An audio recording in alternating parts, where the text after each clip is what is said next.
Au Soudan, on extermine les Noirs, sur la terre même où Dieu les avait fait naître. Cette terre, la Bible l'appelait Couche, la Nubie, terre bénie, riche en or, que la Genèse décrit ainsi. Le pays de Havila, où se trouve l'or, et l'or de ce pays est pur.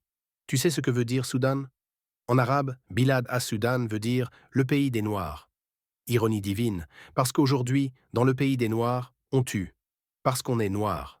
Ce n'est pas une guerre de religion. Les deux camps sont musulmans. C'est une guerre de couleur et d'injustice. Depuis plus de 13 siècles, une hiérarchie s'est installée. L'arabe au sommet, le noir en dessous.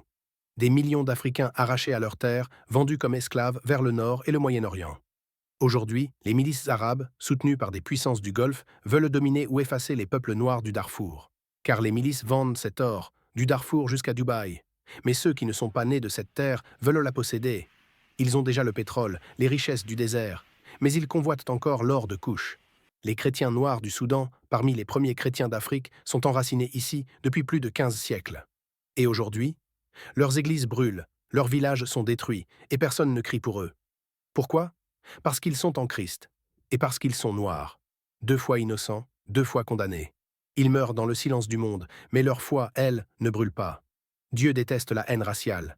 Il a fait d'un seul sang toutes les nations de la terre. Acte 17, 26. Le racisme est un blasphème, c'est refuser l'image de Dieu dans l'autre.